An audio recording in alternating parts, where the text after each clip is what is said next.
Hello my dear friends, welcome back to the channel. Now last week we created a chat console application with SignalR and the help of ChatGPT or GPT-4.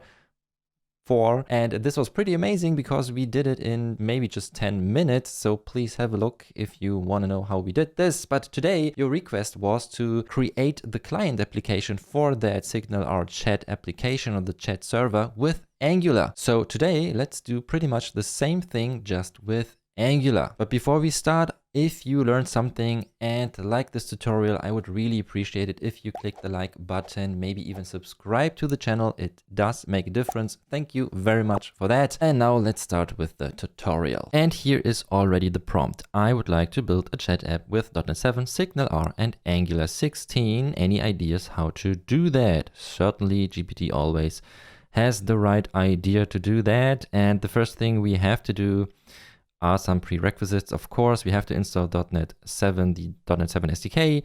Node should be installed and also Angular. So I did this already. If not, please make sure, if you didn't, please make sure that you do this first. And then we can actually create our application. Now here, GPT suggests to use the .NET CLI. Yes, of course, we can do it that way, or we just use Visual Studio to do it. And there we are already. And the first thing we need is actually an ASP.NET Core Web API project. This is what we are doing with this command, right? Web API, new Web API, and it is calling it Chat App. Now I will choose the name Chat App Angular. Maybe that's better, so we know that this is done with Angular, then the client is done with Angular, and I will, of course, as always, push this to a public GitHub repository, so check out the video description for the link below, and if you like the repo, maybe you want to subscribe to my channel. That would be very, very nice. Thank you so much. All right, .NET 7 it is, no authentication, HTTPS, we use controllers, enable open API support, why not? Just leave it at that.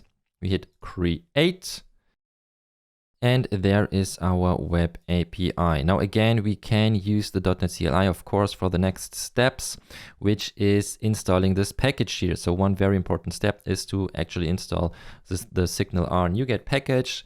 We can, of course, also do it like that. If you would like to click and not use the CLI for this little step here. And there it is, SignalR components for providing real-time bidirectional communication across the web. All right, install this thing, accepts. It is now installed, but first well, it's not really an issue, but something GPT does not know, as you can see here, that this package is actually deprecated. Of course, it still works and we can still use it, but it is actually not really necessary, all right? So this is unfortunately one thing we have to consider when using GPT here in this case. It does not have the latest knowledge of all these technologies. Again, still it works like that. Next thing we can also see here, it suggests to use or change the startup CS. Well, in .NET 7 and actually .NET 6 also, of course, we have no startup CS anymore. And I asked GPT to use something different here. There was my prompt, and in the end, actually, I don't have a startup CS, only a program CS. What should I do? It apologizes, that's nice. And it says in .NET 6 and later, by default, the startup clause is not used. We have a program CS, so we can use this thing. And what we have to do then is to still, let me go back up. We can simply add this line. This thing is not necessary, probably. Let's see. There we are. So we go to our program CS. And now here, this won't work, but we just add the builder and then services. Add SignalR, it's called builder, and we're done. And you see it grabs this from Microsoft ASP.NET Core SignalR. Now what happens if we remove this reference? So here we just uncomment this, save it, go back, still seems to work, right? So let's move on. Next steps are to add the endpoint that we want to use. Well, we haven't created the chat hub class yet, but still, let's just do this. And again, this is the startup CS way with the configure method. And down here in the program CS, it should look a bit different actually. There it is. Nope, here it is. Okay, it says use endpoints, but this again is not really necessary. You can also do something like that. App, map hub, chat hub, and this works as well. You see, right at the beginning, we have pretty much the right steps, but the code is not 100% correct. But again, with the experience I have so far now with GPT, you can ask GPT to fix that every time, and usually, eventually, it will get it right. So let's focus now on the next step, which is creating the chat hub class. There we are, and we can actually, yeah, let's copy this thing here. Only the method, all right? So we create a new folder, call this hubs, and in here now we add a new item. This thing now is called chat hub, and in here now we just paste this method, and this error here comes because we have to also inherit from or derive from our hub class, and then this works, and it automatically adds the using directive here. All right, now to explain that, maybe just real quick, and later we do a code recap. This send message method is called then from the client as soon as a user wants to, well, send a chat message with the arguments, the username, and also the actual chat message. And when this happens, this chat hub then broadcasts another message to all connected clients with this name. So this message then gets the name receive message, and also with the arguments, the username and the actual chat message. So many messages. And then we have kind of a listener in the Angular client later. And whenever this listener will get a message from our chat hub with the name receive message, it will grab the arguments, the username and the chat message, and do something with that. So that's the idea. And this is pretty much everything we need here for our chat server already. All right. Now the next step is to create the actual Angular project, and let's do that here, but we will use the terminal. So here first we check node version 18.16.0 and PM is 8.12 and 2, and now the version of Angular is Angular CLI 16.0.0. All right, and now with that, we can actually copy exactly that command. So we will create a new Angular app without routing and CSS for the styling. Now let's see. And it's creating the Angular app. This takes a while, so let me skip this. And here is the result, our chat app client. And what I like to do is I just open this with Visual Studio Code instead of Visual Studio. So we've got Visual Studio for our web API, and now Angular in Visual Studio Code. Because we have no CS proj file, for instance, if you want to do that differently, of course, you can create an Angular project using the templates from Visual Studio, use it then in Visual Studio itself.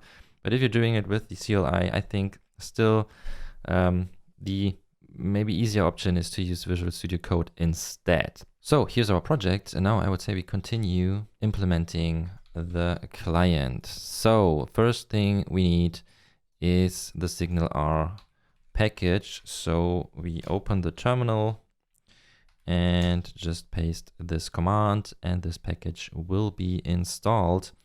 And then the next thing already is to modify the app component. So or GPT is suggesting to not create another component for our chat application. It is just doing everything here in the default or the standard app component. So let's just copy this and go back here. Package is installed. So in the source and then app folder, we've got our app component TS. And here we enter the hub connection. After that, we add the following properties, or we can just copy it here. All right, so let's do that. Already got an error here. Yep. All right, let's try to figure that out later. Then the constructor. All right. Okay, now first thing I guess we have to fix here is this URL. Since we did not use the CLI, the default port now is not 5001. So let me have a quick look here in the properties folder and the launch settings. We see here under HTTPS, when we run this here in a minute or so, port is 7084. So let's grab this one, paste it here, and then this should work. Next thing is methods to start the connection, send messages, and handle received messages. All right, so we just, again, copy everything and paste this down here and init. Now here's the listener I talked about earlier. So whenever we get this message here, receive message, then we push this string to our messages array up. Yeah, here it is. All right. Okay, now this is also fixed. Great. And then, okay, we start the connection. And this is not a send message. So I assume when we are clicking a button or enter on the keyboard, then this method is called and it tries to invoke the, see that, send message to the chat hub. All right. And now the markup. So only the HTML is left. Copy this, override everything. Of course, there's something missing, so I had to enter continue, and that's the rest. Almost.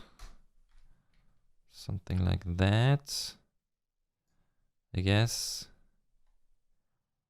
I think this should be it. And now the errors are because of actually the forms module, I think, but it is not telling us how to fix this, or did I miss something?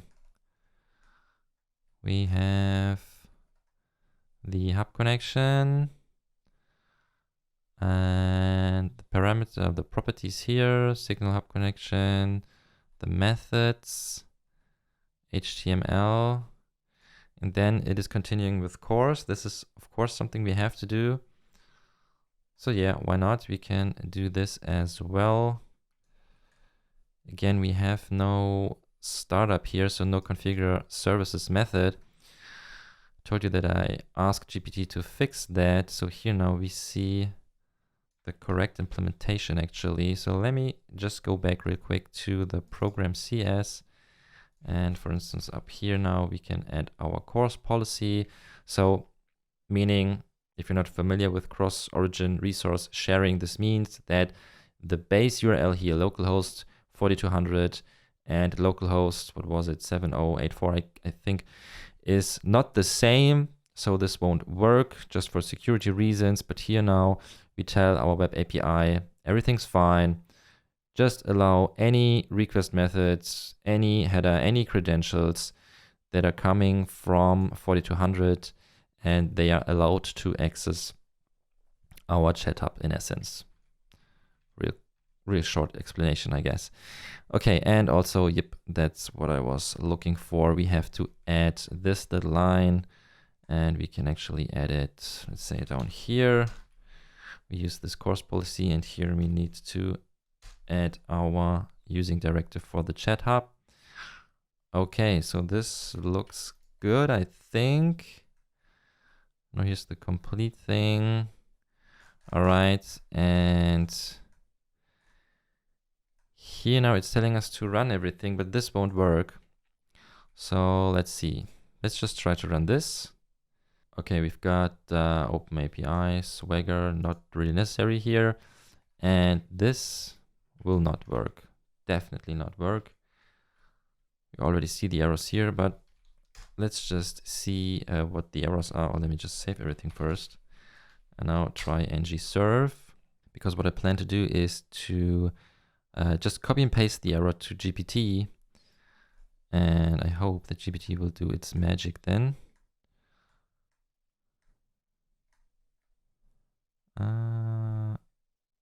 Yeah. Let's say getting the following errors. And it should, yeah, it looks like the form module is not imported. Of course, for the two-way binding, we need this.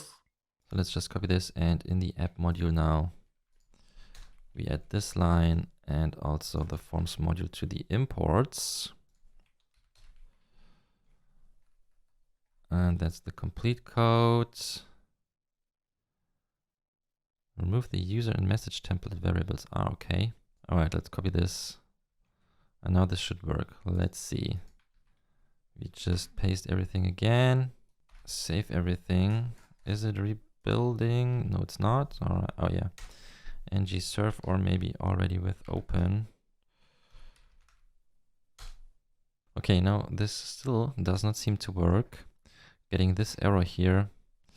Again, let me try to copy and paste this, and then maybe we try to fix this ourselves, because this is not a very big application.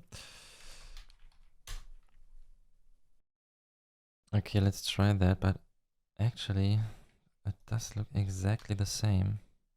Yeah, let me try something. I remove this and this. And now, instead of using the template variables, let me just add a user and a message here. So we have our user, which is a string by default, an empty string, and also a message that is a string, like that. And here now we just use the user and the message, save everything, and it compiled successfully. But I try to, let me just try to run this one more time manually. And then I would like to see if it works. Okay, this, well, it does look kind of better, I guess. So now let's enter our username and the message. Hello, second window open here.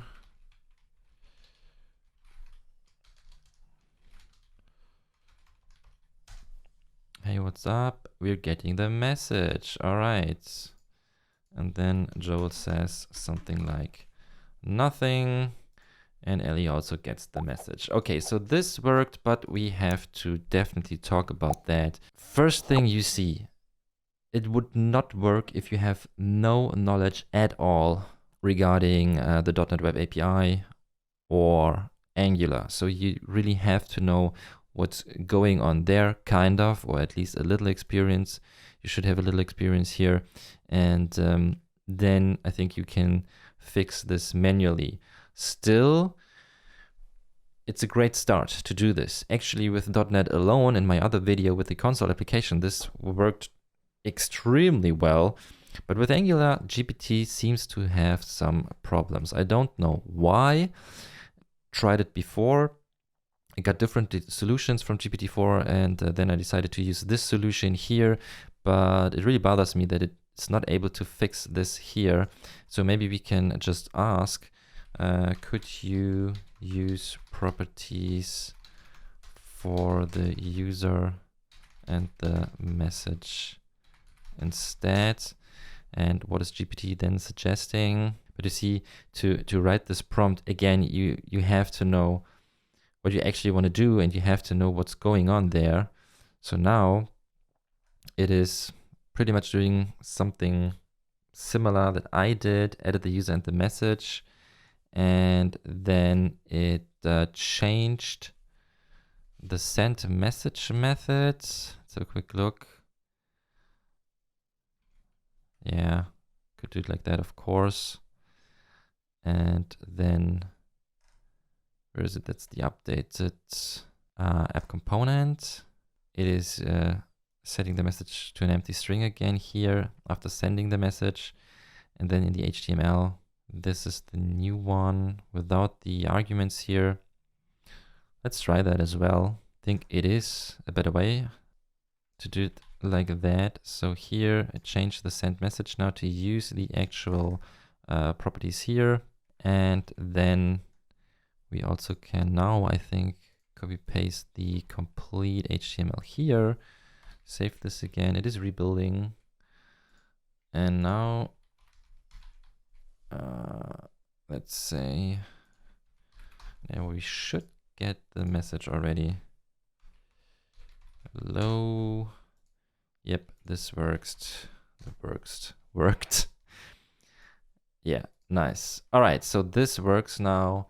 Again, I will push this to GitHub, but now if you want to stay with me, a quick code recap. Now, first, again, the web API. Really small project here, of course. Important stuff is the add SignalR, and then that we want to use this hub. This is the first thing you should do. Create the hub class here, deriving from hub, a base class for SignalR hub. And then in here, you can write any methods you want. Actually, simplest thing we did is to write a method called sendMessage with 2 arguments, the user and the message. And when this is done and it gets this message from any client, then it broadcasts this back to all the connected clients. So this means when Joel writes a message, then Joel and Ellie get the data there, right? User and message. That's pretty much everything. Now regarding course, we also had to add these lines here to make this possible so that the client works with the actual server. This is already the web API. And now Angular, we had to add the forms module for our two-way binding. And then here in our HTML, this is really simple. It doesn't look that nice. So maybe you want to use at least an unordered list or something like that to display the messages, or maybe even a text area.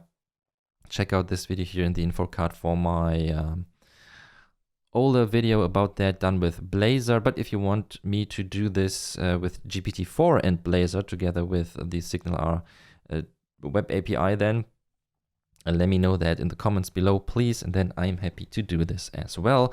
But here we just have a for loop with the message in the messages array, and then we have a little tiny form with the send message method, the username, the message, I think this is clear, and a button to send this stuff. And here then, again, there are endless ways to do that. So here then we have our chat app client. We need the hub connection. I think this is important. We need the Microsoft SignalR package, also very important. And then this, I think there are, again, infinite variations of that. We have an array of messages, also the user and the message here.